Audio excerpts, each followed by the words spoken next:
In this video, I'm going to talk about a difference of opinions on how to train detector dogs to identify odor.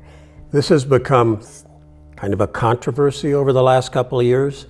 I'm going to explain what it is, how it evolved, and the mistakes that have been made with one group of trainers that are trying to reinvent the wheel on how to train detector dogs. But we'll get into that in a second. Now, this first group is made up of a group of trainers who have been training narcotics detection dogs, explosive dogs, cadaver dogs for the last 25, 30 years. They work with a proven system that works on training dogs. The second group is made up of mostly civilians, not all, but a group of civilians that are basically new to the discipline of training detector dogs. And they base their training system on recent scientific studies that have been done on scent work. Now, in my opinion, and we're going to talk about this later, these scientific studies are flawed and are without merit. So we're going to talk about that here because it's an important thing. Just to be clear, I'm talking about detector dogs, and when I talk about it, I'm talking about dogs that are used in law enforcement. What I'm not talking about in this article or in this talk are civilian scent work sport dogs. Sport dog training with scent work is a great sport. I love it. It's been around for 10 years, but it is not detector dog training. These are two totally different things. And I guess an analogy could be if you have people out there that go and shoot trap with shotguns, and you have soldiers that are going out there learning how to shoot to go to war. Both groups use guns. With detector dogs and scent sport work dogs, they both use dogs, but in totally different ways. And a very small percentage of dogs in the civilian dog sports can transfer over to be detector dogs. Some can, not very many. So in this talk, I'm only going to talk about how to teach dogs to identify odors. I'll have other articles and probably videos on selection testing and then the actual training methods. But we're going to start off by how these two groups approach teaching a brand new dog what odors we want them to alert on. The first one, I'll call it, because it's what I've always called it, the pizza method. Some people call it the soup method. The bottom line is, in this, we create a cocktail of odors that include all of the odors we are going to eventually want our dogs to indicate on. And it's been used for years and years and years. The idea came from the Germans, one of the German police dog schools that trains dog handlers, and they came to the United States over 25 years ago, and a lot of people use it, still use it, have used it. When we take a dog into a pizzeria, a human smells pizza. A dog smells tomato, flour, oregano, salt, pepper. And we know this for a fact because when we start training, we will use the cocktail of odors and hide that and teach our dogs to indicate on this cocktail of odors. And once the dog is fluent at doing that, then we'll pull one of those odors out and we'll take it over here and we'll hide it by ourselves. And when it's done correctly, those dogs will always indicate on that odor. We can take another odor out of that cocktail, put it over here, and the dogs will always indicate on that odor. The second group, and I'll call them a one-odor group, because they start their training by taking one odor, taking it out, hiding it, and teaching the dog to indicate on one odor. When the dog is fluent in that odor, they'll take a second odor and add it to it. Now the dog is searching on two odors. Over time, when the dog gets fluent on both odors, they'll wean the dog off the first odor, and that dog will now indicate on the second odor. Do both of these methods work? Heck yes, they both work. Those that have experience will tell you that the pizza method is faster. Those from the second group are going to tell you this method is faster. Does it really matter if they both work? I don't think so. It doesn't matter at all to me. So the fact is, both of these systems work. And It's kind of silly to say, this system is faster than this system over here. That's not what we're talking about here. What I'm talking about are these civilian trainers that think that their scientific papers that they're referring to are proving that the old pizza method is old school dog training that's done by police officers that have been doing it for 25 or 30 years who won't accept new ideas. The concerning thing is that a number of these new trainers are very famous sport dog trainers. They're good sport dog trainers. They're not police officers, and they don't have experience working dogs on the street. They are basing their new training system on flawed scientific work. Maybe I'll make it easier to understand if we know where these scientific papers came from. And it all started at the beginning of the War on Terror, when a lot of government money was made available to universities for them to test and study a dog's ability to scent. A good idea, but how they applied it, how they went about it, in my opinion, was totally wrong, because I don't know one study. And if you want to check on these studies, go into artificial intelligence and search on it, and you'll be able to read a lot of studies. And the one mistake that everyone that I have found has made is they never took an instructor that had many, many years of experience in selection testing dogs for detector work. They took pet dogs, they took dogs from certain breeds, they took dogs from shelters, and they brought them into their studies. And they came up with all of these ideas. And I compare this to somebody that wants to train a horse to run in the Kentucky Derby. They're not going to go out and get a horse off a farm to figure out how to run in the Kentucky Derby.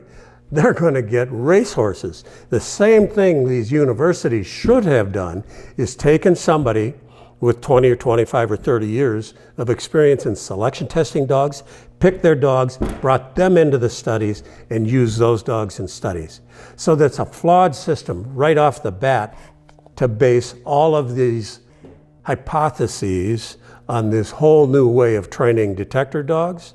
And quite frankly, I think it's all based on commercial interests on these new civilian trainers. And I'm not going to name these trainers in this article. That's not the purpose of what I'm trying to do. I'm trying to make a point in that this is an important subject. It's a subject that affects our whole society. And if you base your training on bad information, is that helping the end product? No, it's not. So let's go back to picking these dogs. A detector dog has to have good nerves. We need to have a dog that doesn't have a problem going into a dark building and climbing into a little hole underneath some steps to search and find the odor he's trained to find. A dog has to have solid, good hunt drive. We want a dog that's going to hunt and hunt and hunt and go through a large building. If we have to have an explosives dog search a whole school, we want a dog that's going to keep after it and after it and after it. We don't want a dog that doesn't have good hunt drive, that slows down after it's been searching for a minute or two and hadn't found anything. This isn't any fun anymore, and I don't want to do it.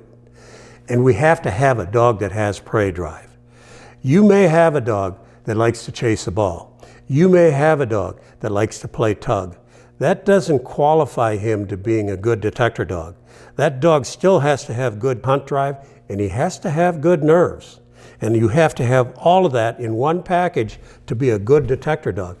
You can't take some of these, a lot of these, most of these civilian sport scent dogs. They just won't do it. You can teach them to identify an odor. There's no question in my mind about that. And it's fun. The dog sport, the scent dog sport, is fun for civilians to do. It's a lot of exercise for the dogs. But just because a dog can identify birch or all of these other odors that we've sold detector dog kits for AKC since 2015, and we sell a lot of them, probably more than anybody in the country. And don't get me wrong here, because I'm not saying or bad-mouthing the scent dog sport. We have to learn to stay in our lane. So my point here is that dogs that have the correct character are the kind of dogs that should have been used in these studies, and that would have come up with better information on how to approach detector dog training. And it didn't happen that way. I do want to make the point that when we talked about the type of dogs that we want and the character of dogs we want, this does not filter down to saying Labs are the best dog, German Shepherds are the best for detector dogs, Malinois are the best for the detector dogs, Spaniels are the best. I've bred German Shepherds for 35 years. A lot of my dogs could go out and do good detector work. A lot of them, more than could do it, couldn't do it because they were nice dogs. They were dogs that could go work in sport work, but they weren't police service dogs. And be it patrol dogs or even detector dogs. It's not a genetic thing. There is a genetic component that adds to it, but these dogs from all these different breeds still have to pass a selection test that's done by a pro. So I just wrote an article on this, and we'll put the URL on the screen now so you can go to Leerburg's website and probably read more than what I've talked about. But I'm going to do other articles that are going to go deeper into this subject. Last year, 2023, one of my very best friends, Kevin Sheldall, and I did a course on training detector dogs. It's really, really a good course. And it follows the concepts of what I'm talking about in this short talk. If you go there, you're going to see Kevin has been training police service dogs since the early 1980s. He was a police canine handler and instructor for a very large sheriff's department in New Mexico. He runs and still runs, he's retired from that, but he still runs a school for training dog handlers, a 6-week school.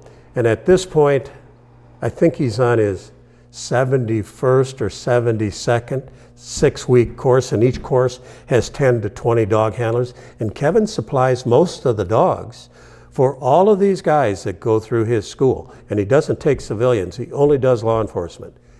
He also has traveled all over the world to different countries in helping other countries learn how to selection test dogs. He's got a lot of experience. There aren't a lot of people in the United States that have Kevin's, there are some, not a lot, that have Kevin's experience in training detector dogs. So if you want to really dive into this, if you want to see how to do it correctly, and we're constantly adding to our course, because we constantly are finding, hey, that's a pretty good video, let's throw it in the course, because it's not that hard to add it to our software. It's a good course, it's not cheap, I'm the first one to say it's not cheap. Kevin and I worked on it for over 10 years to get it together. We want it to be as good as it possibly can, and we see new ideas, we're going to throw them in the course. It's not like a DVD. I used to do DVDs, and 6 months after I was done with the DVD, damn, I had more information I wanted to put in it. Our courses aren't like that. My people, my 7 IT people wrote the software that's used in our online courses. And it's designed so that in about 3 minutes, we can take a new video and add it to the course.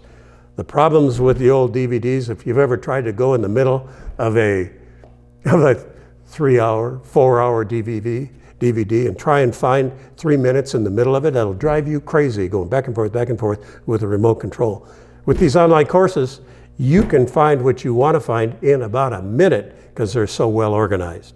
So with that said, this is a controversial subject that I'm talking about. Maybe I shouldn't have done it. I know that it's going to upset some people. I don't care. Those people are wrong in what they're trying to tell people how to do.